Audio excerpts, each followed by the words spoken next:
Welcome r/EntitledParents. How I was almost trapped in an arranged marriage.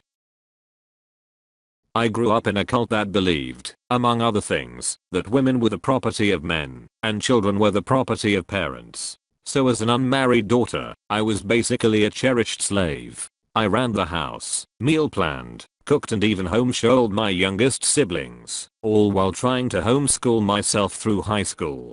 Having grown up my whole life this way, I didn't even know the law would have been on my side if I had decided to defy my parents and move out when I turned 18. My parents constantly reminded me that until they gave me away to a husband, I was still their child and would obey them as the mouthpieces of God in my life. One day my parents told me they had received a phone call from the parents of another family we knew.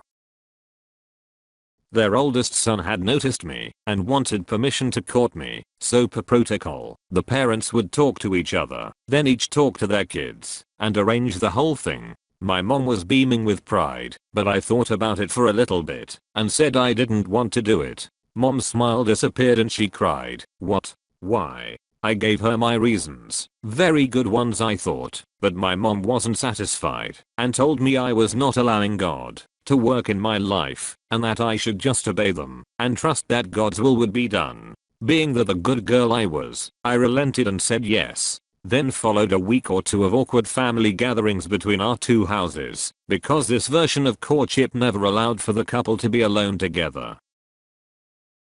I tried to ease the tension by telling funny stories and encouraging other family members to talk, but only received stern rebukes from his mother, who very clearly did not approve of me. Once she said, "We don't believe in practical jokes, so we are not impressed by that story." I mumbled that I wasn't trying to impress them, and they could talk about anything they wanted, but no one did. Another time I was alone with his mom in the living room and she stated I only had two requirements on the girl he chose. 1. That she came from a good family, and 2. That she knew her Bible. And you have both of those, so I'm not going to say anything. I was confused at feeling so rejected when I didn't even want this in the first place. I mean, really, who was courting who? Then I got a job offer as the church receptionist, and my parents told me his parents had called them again and said they did not approve of women working outside the home and didn't want me to take the job. We believed the same way, except it was after the woman was a mother. Before she had kids, it was up to her father or husband whether or not she could work someplace else. This being a strange situation where my father allowed it, but the guy I was courting didn't. My parents told me to call him and get his permission too. I thought that phone call went well. He basically said he was not my husband yet and I should follow my own family's rules. He didn't mind and was okay with it, so I happily accepted the job. The next day my parents told me his parents had called and cancelled the whole relationship.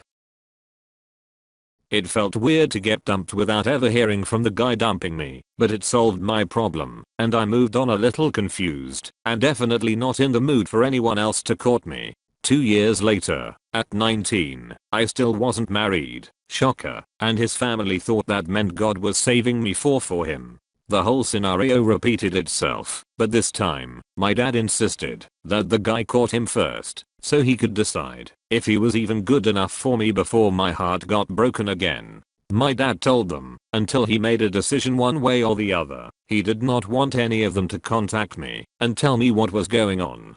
The guy decided no contact couldn't possibly mean letters, so he wrote me a 5-page apology for dumping me 2 years before and confessing that he had been falling in love with me and wanted to know if it was worth his time to even get to know my dad.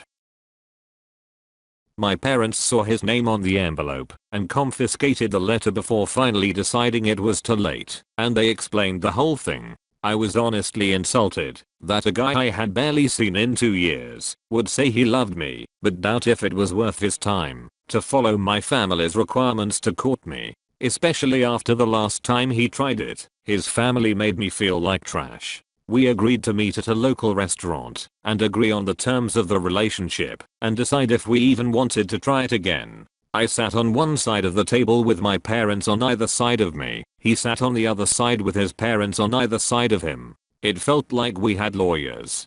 His dad immediately started yelling at my dad for denying his son and saying it was so obvious that I wanted this and he was holding me back. My dad is a quiet man, and he sat there like an angry stone while this man yelled at his face in the middle of the restaurant. It got so heated and embarrassing, the guy who liked me excused himself to the bathroom to throw up. While he was gone, his dad also said if we didn't accept his son, there might never be another guy to come along and marry me. This made me laugh because I wasn't that desperate to just accept the first guy to ask, just because I was scared no one else would. I didn't care if I ever got married or not, even though I didn't dare tell anyone else that. The evening ended with an agreement that we would pick up where we left off. We thought that meant more courtship. They thought they already did courtship, so now it was an agreement to get engaged.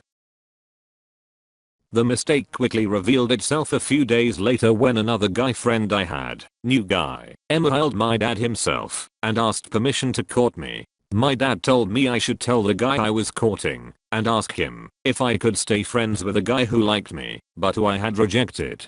The guy came up with what I thought was a pretty good plan. My dad would tell him I was already courting someone else, and then I could introduce him to some of my other friends, and then maybe he would leave on his own. I thought that was brilliant, and my dad spent the rest of the evening writing a tactful reply to the new guy. The guy I was courting was now aware that I had friends who were not female. Their family believed guys and girls could never be just friends, so I was essentially cheating on him with 20 other guys. He called me the next morning, 6 days after I had agreed to this courtship, and asked my permission, to ask my dad's permission, to ask me to marry him.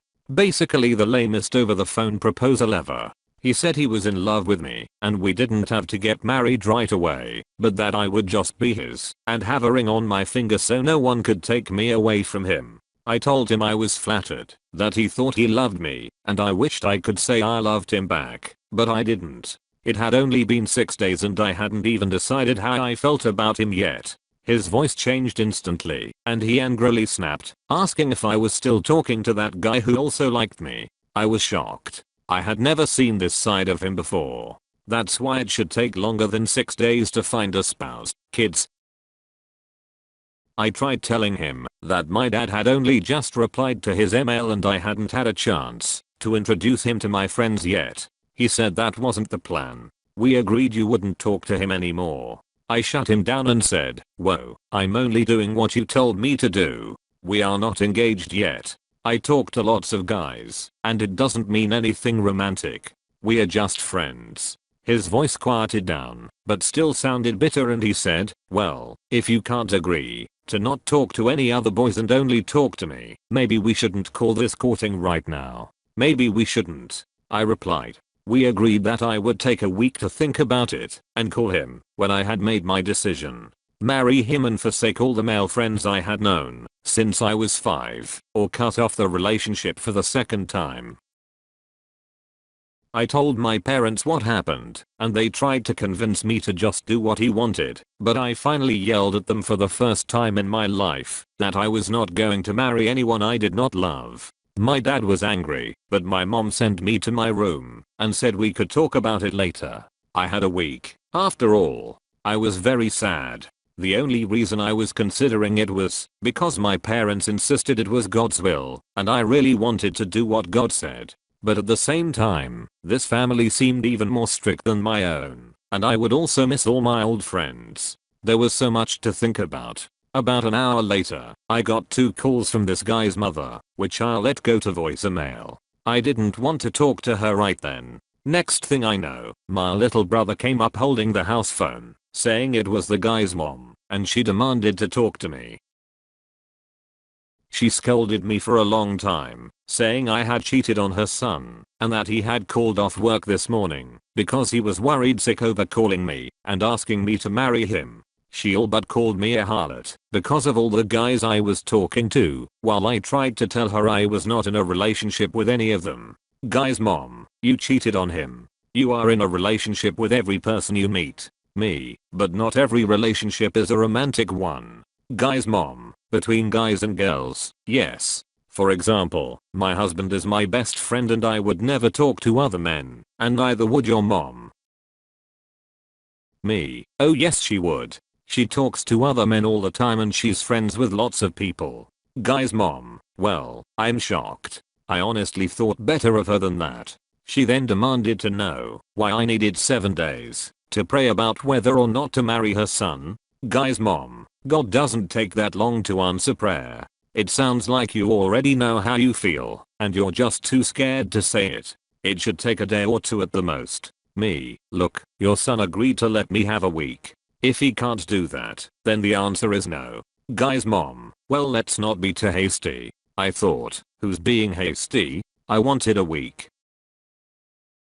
She then told me she would go talk to her son and her husband and see what they wanted to do. I hung up the phone and threw it across the room. I had never been accused of anything like that before, and I curled up in a ball and cried. My mom heard me and came to see what was wrong. When I told her everything that horrible woman said to me, and I stated firmly that I never wanted to see anyone from that family again, she called my dad up, and he was angry for me being accused of being a harlot with all these boys, but told me I was not allowed to make my decision until a week was up, because that was what I had agreed to. I just silently told myself they could all think what they wanted, but I knew my answer was no, and it would still be no a week from now.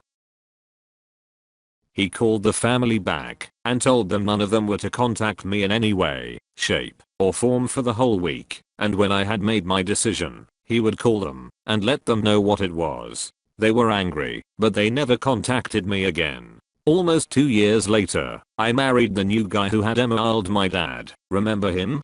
He was not a member of our cult and taught me how to think for myself. Our courtship looked a lot more like dating than anything else and made a lot of people upset, but we didn't care. We just celebrated our 10th anniversary and we have 3 sons. I feel like I was rescued.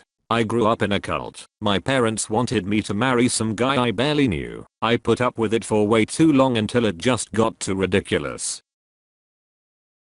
Super fast edit. Guys, please do not hunt down and harass the guy in this story. This was many years ago and just because I'm finally able to open up about it does not mean I'm ready for the backlash that would come if he, his family or his friends, many of whom are my friends, felt attacked. Also, his family did not claim to be part of the same cult we were in, they just believed most of the same stuff we did. I know that's going to be something they will complain about if they get a hold of me. Please just take it as a crazy story and leave it where it is. I appreciate the support, but going after this guy could only hurt me more. Thank you for understanding. Edit #2, to the person I made the first edit for. Thank you for removing the review, whoever you are. I want you to know that I so appreciate the fact that you were willing to put your support into action for me and then understood when I needed something different from you. You seem like a truly wonderful person who is ready to do anything to defend what is right. I really feel so touched that you would do that.